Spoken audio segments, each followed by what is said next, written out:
Қайырлы күн баршаңызға. Сіздерге бүгін осындай жұмсақ, нәзік болып шығатын балды торттың рецептімен бөліскім келеді. Видеоны соңына дейін қарап, каналыма тіркелуді ұмытпаңыз.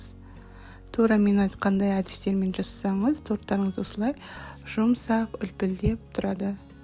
Басты ерекшелігі оқтаудың көмегінсіз қамырды жаймай, жылдам әрі тез дайындап аламыз. Алдымен торттың корждарын жасау үшін бізге қажетті заттар: жұмыртқа, қант, ұн, сары май, әрине бал қажет болады. Осындай кастрюля немесе отқа жарамды ыдысымызға балды салып, оттың астын өте баяу температурада қойып, балды үздіксіз араластырып тұрамыз ерігенше. Осылай еріп, жұмсарып бастаған кезде бір шай қасық соданы саламыз. Сода салғаннан кейін бал кішкене көпіріп, көлемі үлкейе бастайды. Тасты балмай, бір келгі үздіксіз араластырып тұру қажет. Асты жабысып та қалмау қажет. Осылай отта біраз тұрғаннан кейін түсі өзгере бастайды, қанықталып. Шамамен 10-15 минуттай араластырып тұрасыздар. Егерде көбірек ұстасаңыздар, торттың түсі қанықтау болады. Оттың астын өшіріп, осындай сары майды саламыз. Сары май ерігенше бір келгі болғанша араластырасыздар. Оттың асты міндетті түрде өшіп тұру қажет. Сары май толық ерігеннен кейін массамыз суып, осындай жылы температурада болып қалады. Құрғақ жеке ыдысымызға 4 жұмыртқаны қантты салып, миксердің көмегімен көпіртіп аламыз. Барынша ұзақ көпірткен жақсы, бисквитіміз үлкен болып шығу үшін.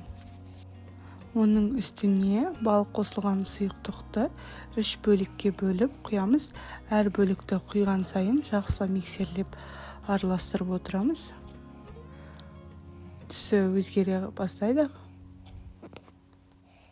Оның үстіне ұнды саламыз. Ұнды да осылай 3 бөлікке бөліп, әр бөлікті салған сайын жақсылап түйіршіктері қалмағанша араластырасыздар.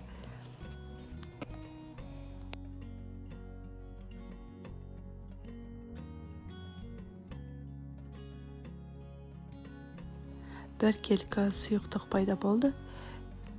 Енді 4 пергамент қағазды алып, үстіне азырақ ұн сеуіп, осындай сұйықтықты әрқайсына жеке-жеке бір-бір қасықтан немесе ожаудың көмегімен кезек құйып отырамыз. Үстіне аздап ұн сеуіп, қолдың көмегімен осылай ақырындап жайып шығасыздар.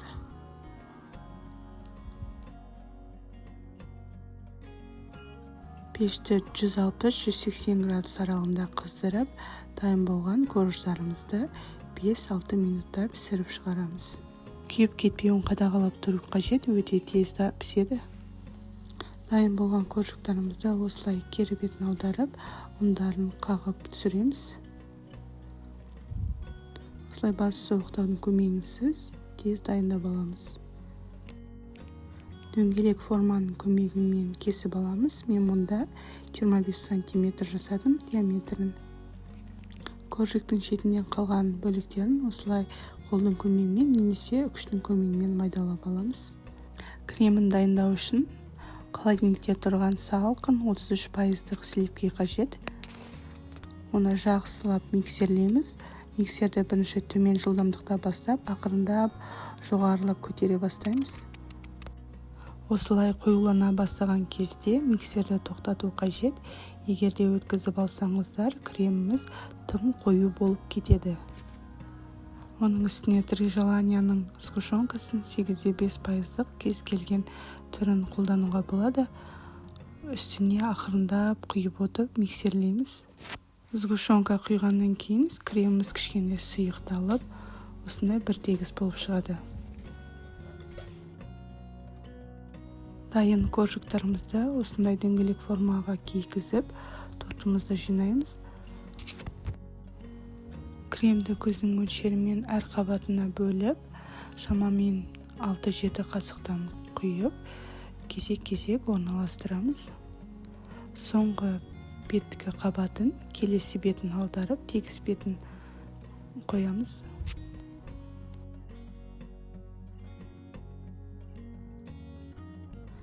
Кремдерді жағып болғаннан кейін бетін жауып пищевой пленкамен 1 сағатқа қалдырамыз. Шамамен 1 сағат өткеннен кейін торты формасынан босатып, қалған кремдерді торттың айналасына тегістеп жағып шығамыз, жан-жағына да.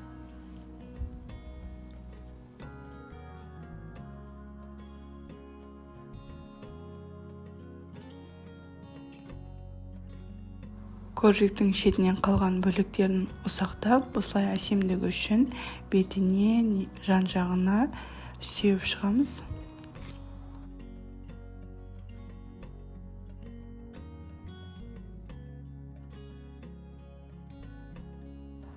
Торттың бетін өз қалауларыңыз бойынша әсемдесеңіздер болады. Мен әсемдеу кезінде осындай жемістерді пайдаландым.